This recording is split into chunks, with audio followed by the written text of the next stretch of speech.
Welcome to the Rim Break Rodeo. We hope this video helps. In this video, I will explain how to collect Godetia seeds. First, you need to identify when the seed pods are ready for harvest. Look for pods that have turned brown and feel dry to the touch.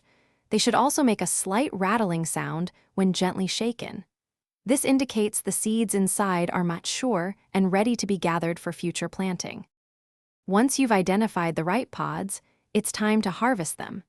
Use a pair of sharp scissors or small snips to carefully cut the stems just below the dried seed pods. Be gentle to avoid dislodging any seeds. Place the collected stems with pods into a paper bag or a shallow container to catch any seeds that might fall out. Now that you have your dried pods, it's time to extract the seeds.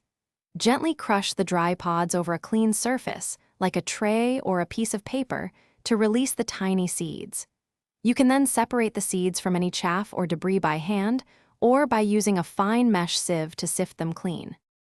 Proper storage is key to ensuring your Godetia seeds remain viable for future planting. First, make absolutely sure the seeds are completely dry to prevent mold.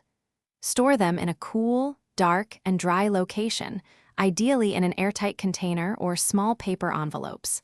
Label them clearly with the plant type and date collected. Thanks for watching. Consider subscribing if we helped you.